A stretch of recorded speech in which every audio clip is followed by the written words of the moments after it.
Chilling in the living room. I like your couch. Thanks. It's really comfortable. I got it from IKEA.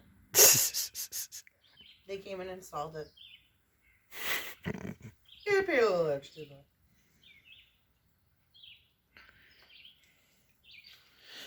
Oh.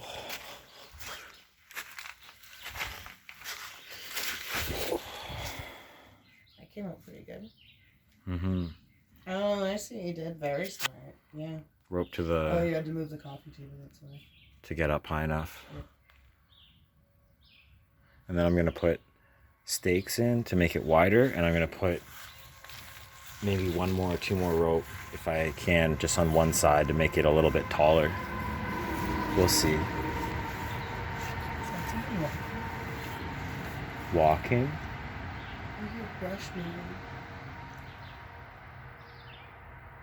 Maybe it was a baby comb.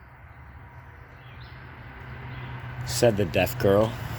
The deaf, I know. Well, I have hypersensitive hearing in my right ear. Oh, okay. Oh, I know what it was. It was the bag behind you. Yeah. The bobcat. Like, oh, what? Yo, straight up. So last night, we were camping in this park in, what was that town? Marysville? Rossville? Rossville. Rossville. Rossville. Ross. That's what I would say. And we were camping in this like treehouse jungle gym on a playground next to like a Casey's and a field and a high school, I think. Gas station.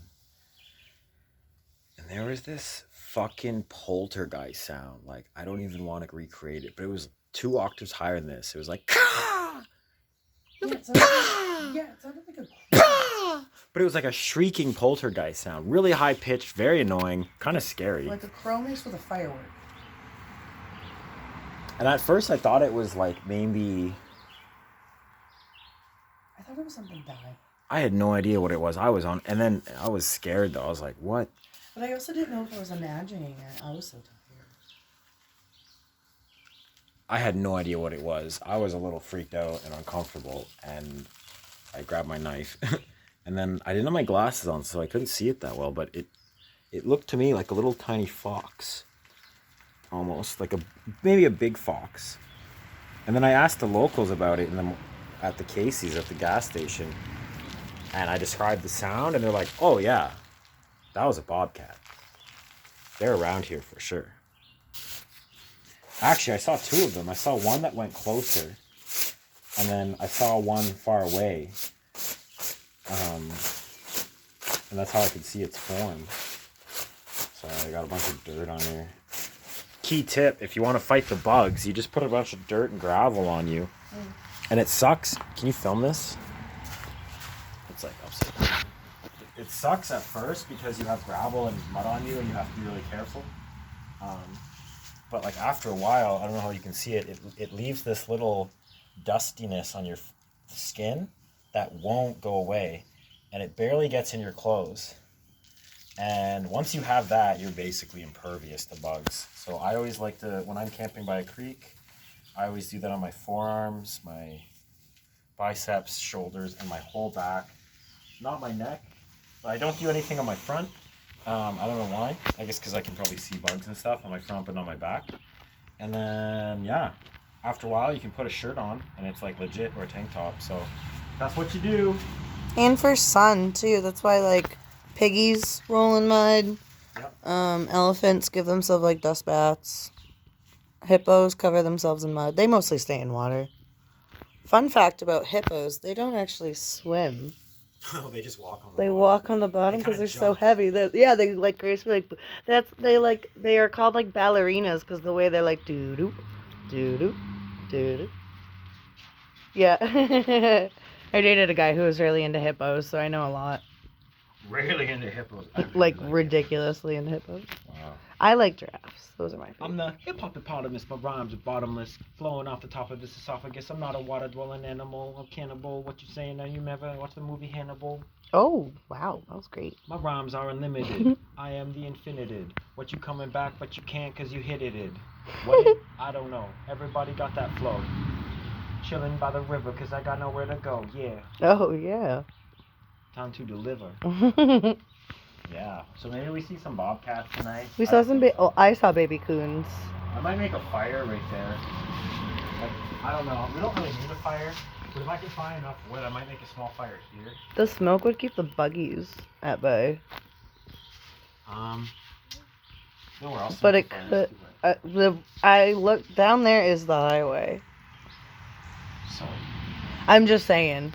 Like I was gonna take a little gander because when I saw the coons, I was like, "Ooh, I want to walk down there and see the coons." And then I saw the overpass, and I was This is like, "Oh, the train tracks. yeah, yeah." No one's gonna be here. No. That's the road. And if they were on the road and they saw a fire and they were like, "I'm gonna investigate," they'd actually have to physically get here. Yeah. So how would they do that? Then if they got here, we'd be like, "What's up? You want to smoke some weed? You want some cigarettes? We got food. Want some oatmeal?" Want some oatmeal? And they'd probably be I like, need to make a fire if you want some oatmeal. they'd probably be like, "Oh, these people are awesome. I'm gonna chill here." And like, if it was a police officer, they'd be like, "All right, looks like you guys are safe. Just making sure you're not like crazy people." Just don't burn Doing down the heroin. forest. Well, I mean, it's like, oh, if we, the fire gets out of control, we got Just water exactly. right there and water bottles. And then, like, the only thing we'd have to worry about is, like, a crazy person or a really angry person. And it's like, I don't think a crazy or an angry person could physically get here. It was pretty tough getting here. It was. So, we've got complete light protection on that side, behind, in front, above, and beside, because there's all those trees. So All I those think it's pretty good. trees. I think I'm going to do a little fire. Cool. All right, let's hand this back. So yeah, bobcats. That was kind of scary. The nice thing is when I was on the bus from